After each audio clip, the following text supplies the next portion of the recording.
nganti Pancawala. Inggih, boten wonten kinanipun kula menika gesang.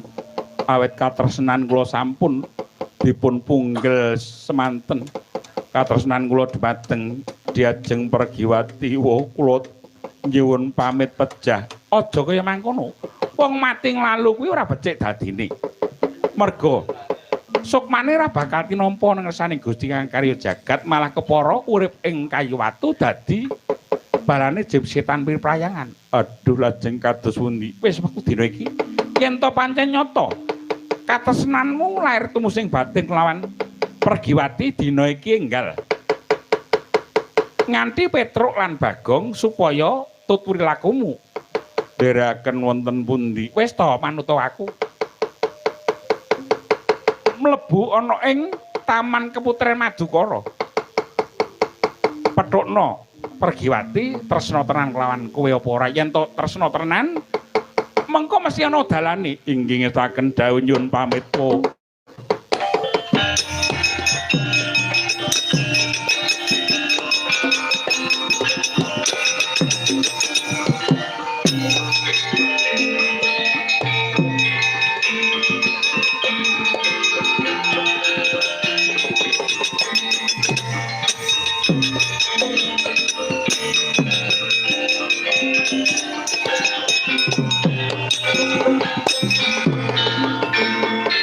Werkudara, wah ngopo? Ayo dina iki aja nganti kadenangan lakune. Pancawala nggone manjing Taman Keputren, aku karo kowe kudu nanjake apa kang dumadi ing Madukara kalenggan iki. Wah, ayo. Aku karo kowe kepengin ngerti lakon apa nganti Pancawala dijugarake nggone bakal palakrama. Mengkono ayo Abimanyu derek laku. Monggo kula dherekaken Kanjeng Wong.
Wanita ayu tamba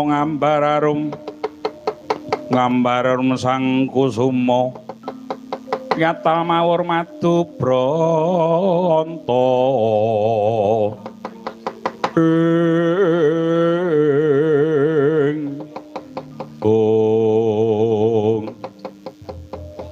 sinuwun wonten wigatos menapa dene kondur paduka saking setinggil ing semu mengku raos ingkang kuciwa sinuwun menggota Yayi Ratu Waradrupadi najanta kuciwa ora dadi baya ngapa merga pancen mbok menawa dudu jodho dhaupe putramu Pancawala dene paduka ngendika kados ngaten liripun kados pundi katemben Abimanyu atur nawala disraya dening Yayi Arjuna surasane nawala mau Pancawala dijugarake anggone bakal palakrama kulawan Pergiwati ingsun ora dadi apa tak tedha tak trima gawe ling semipun Kakang tak jaluk Yayi Ratu uga duwe rasa lega trima.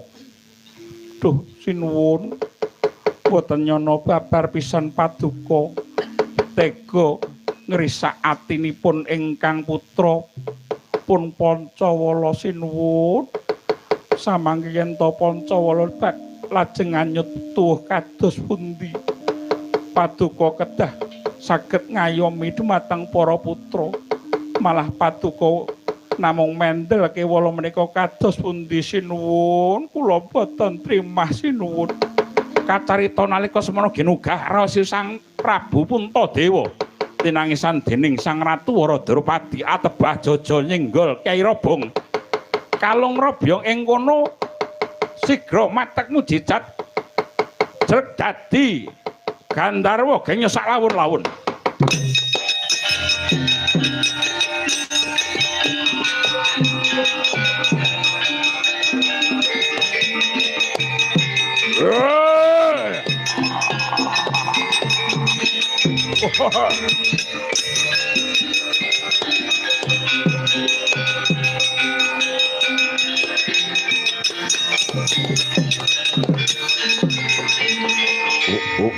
Waradrupadi kowe aja gelo aja kuciwa najan aku wis nedha nrimo nanging kaya digugah rasaku merga kowe nangis ana pepadaning Prabu Puntadewa ya lenggo sing kepenak Janaka gawe gerotak lakon tak gegulung kasatria Madukara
Wanita ayu tama ngambar arum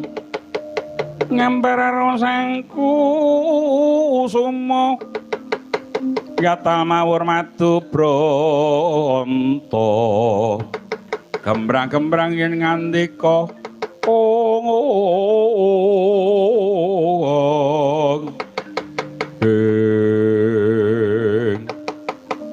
Gong aku ro kowe supaya nderake Ndara Pancawala. Iya.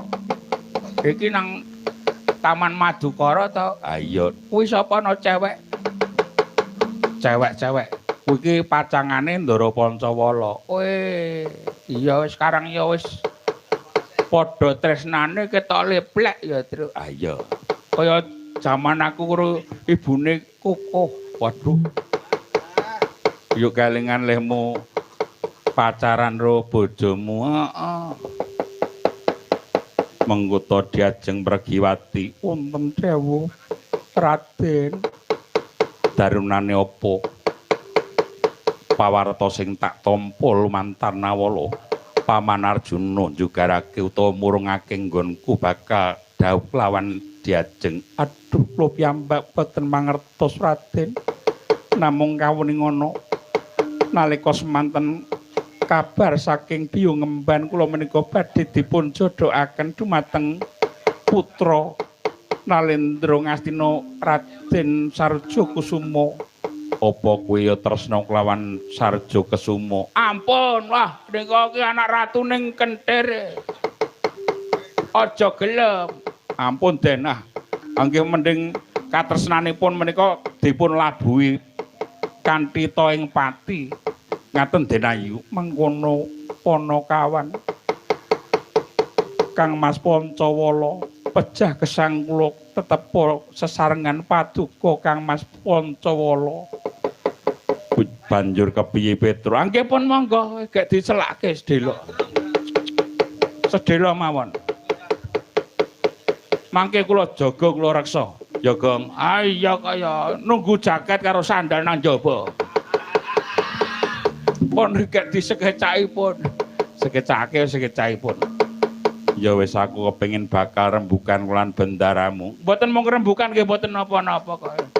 Pun monggo sing sekeca mawon. Mengkono Panakawan ayo semene sawet bae wis lihat sing.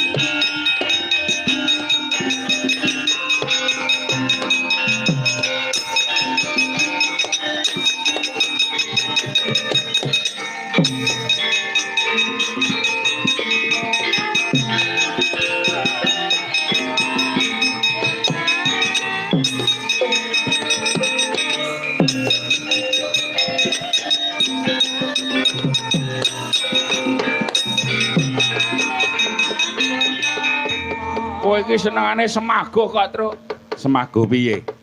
Lah iki bahaya lho jaga. Iki nek mengko nganti kadenangan wong Kurawa utawa wong Madukara aku karo kowe dadi rayaan lho.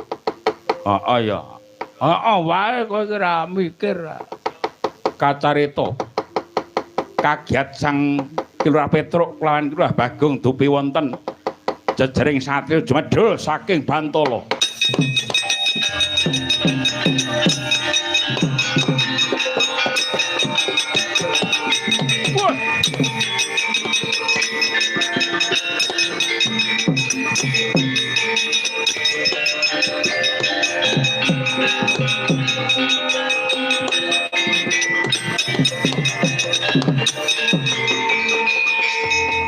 Kayak kaget wong kok jedul saka bumi. Tak kira ki mau ki ana pelus apa-apa malah. Iki aku wis tekan bumi sing gandane wangi aku jedul saka bumi lah kok ketemu ana wong kok ambune ra enak sajak ra tau adus. Ganti takon, sampeyan niku sinten? Aku Antasena. Lah kersane aku arep ngawu Sudarma. Engking Rama sinten? Bapakku Panenggak Pandhawa, Raden Werkudara. Anakku kowe.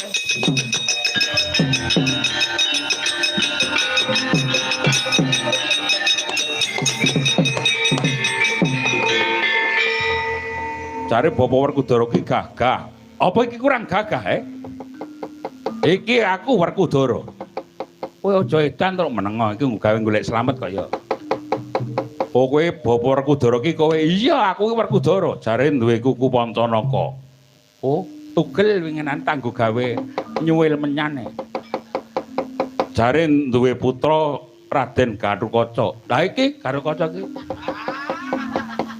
Aduh, dadi beda dapukan. Nggih, Garukaca wonten dawet. Wonten dawuh kok wonten dawet kowe.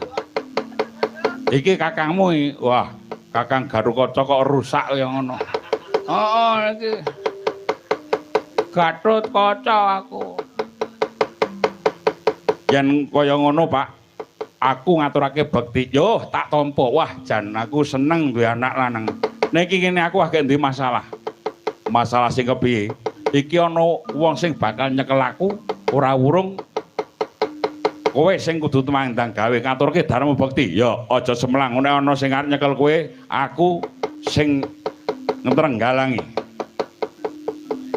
Engko nek ana satriya bagus tanpa cacat, kowe rasah dadak omong-omongan. Angger takoni kowe sapa, mbek ngono wae. Ya, manut. Wis manut.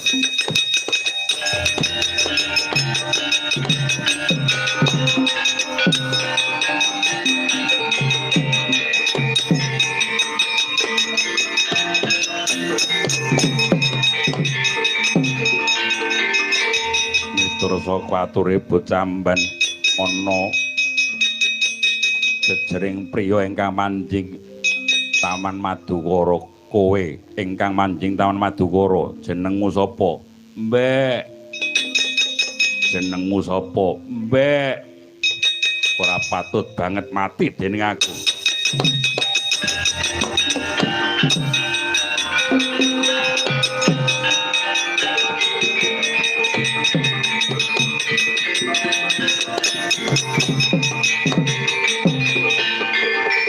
Sip kowe anakku tenan. Yo Bapak Werkudara. Syukur. Slamet aku ora bakal kecekel. Waduh, lah kok Ndara Werkudara tekan kene iki. Engko nek ana wong gagah gedhe dhuwur, kowe omong meong ngono wae. Kaya kucing, wis ora apa-apa.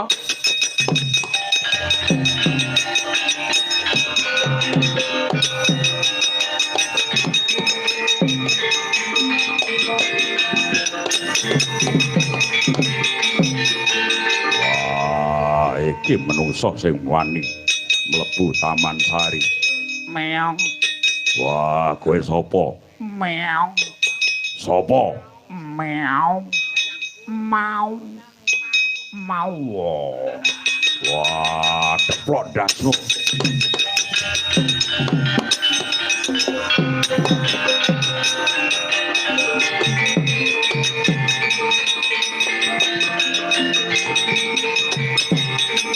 Loh, Kakang Menarja iya.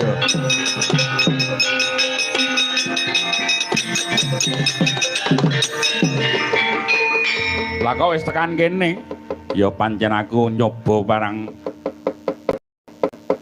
apa Diku Antasena yen to pancen mantep kepengin bakal ngawau Darmo wis tekan kene. Iya Kang wis tekan kene. Wis ketemu Bapak Werkudara. Endi? Bapak Werkudara endi? Iki wah ora ngerti. Loh, ganteng ta? Loh, wah gagah bapakku Wong edan. Edan piye? Kowe iki kudu Bapak Werkudara. Kowe ponokawan Petruk. Nggih, Den. Oh. Lah kok kowe ngapusi aku kowe ponokawan. Ngapunten. Karmu iki piye?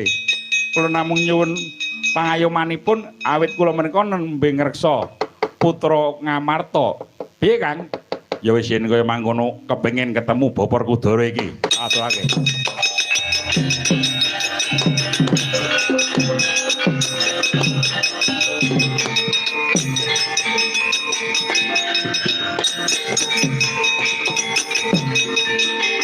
Wah, iki anakku lanang Antasena. Iya, Pak.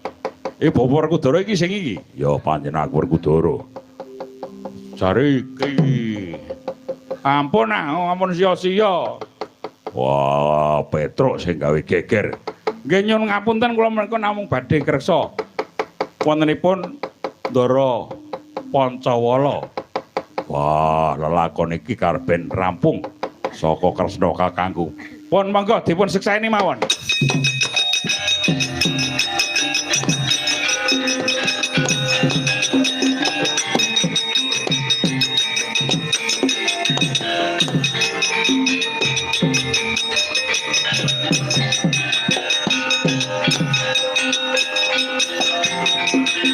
Oh, ayo amuk. Janaka.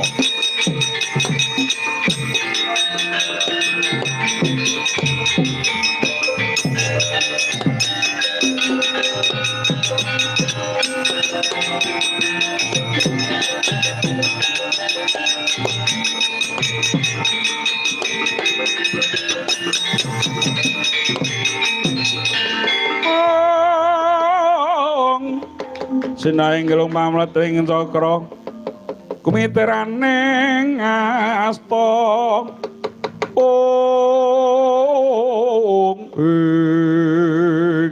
Arjuna wonten dawuh kenang apa kok mlayu-mlayu aduh nyuwun pangayoman Koko Prabu wonten Gandharwa ingkang badhe merjaya dumateng Kang Rayi kula semanggaken Koko Prabu Bathara Kresna. Siadi ngerti sapa Gandharwa iki? Inggih kula mangertos. Aku saguh nandingi buta iki ning Siadi kudu nglenggana lan kudu nerusake rembug ingkang wis gumathok nalika semana. Tetep Pancawala dadi jatu kramane putramu Pergiwati. Inggih samangke badhe kula dhawuhaken lan para Kurawa samangke kula piyambak ingkang badhe matur Bapa Durna. Mangsa Barong.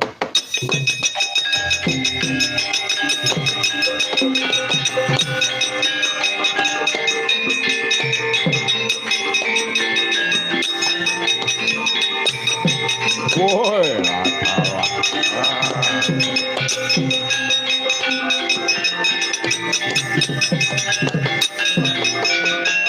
Nyai Puntadewa, Patri Pendha ing penggalih. Ing ngajeng kula sampun matur, Nyai Puntadewa kedah ngreksa wontenipun inggih menika watak Adigang Adiguna lan Adiguna lan sabar lan narima. Dene Paduka lajeng dados brahala menika kados pundi Ayi? Menika sampun klampah ingkang putra Pancawala kadhawuhaken dumateng atmajanipun Nyai Arjuna pun Pergiwati. Kula aturi sabar lan kula aturi pulih kados winguni Nyai. Oh, lah dalah ngestoake dawuh.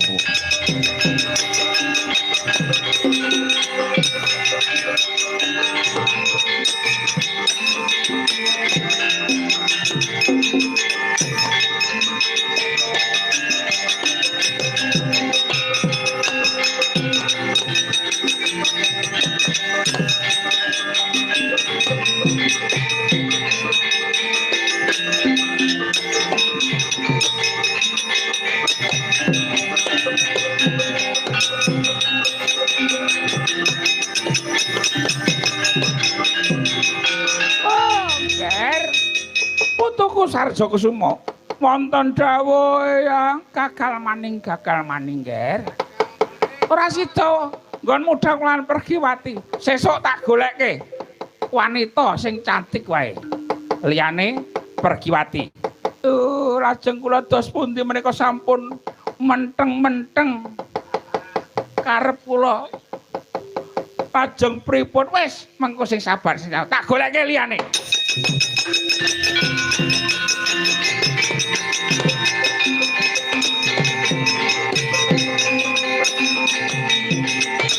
Oh.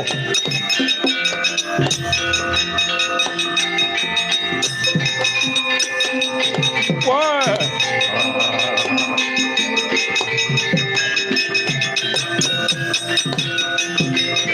Wah, lah salah. Lakuku malah kadenangan satriya bagus apa Werkudara. Tak jaluk Pergiwati. Wah, jejali tungkak. Wah. Ah. Ah. Wah. Ah. Ah. Hey. Woi, an. Wah. Woi. Wah. Wah. Ah.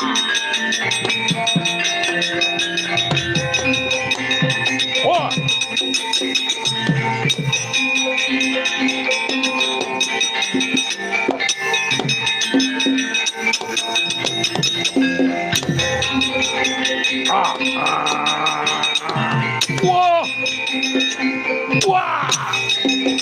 Wah. Wah. Ah. Wah.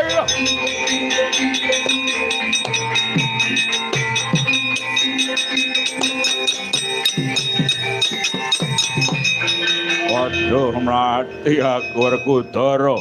Surna tak mlayu. Wah, gua tiba rangkap.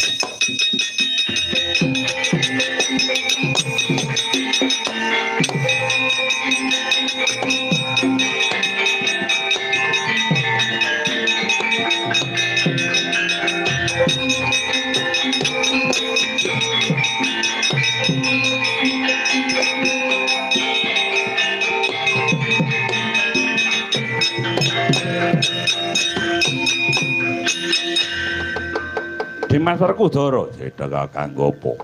Wis purna gatining carita yaiku rabine Pancawala. Wah, ayo padha.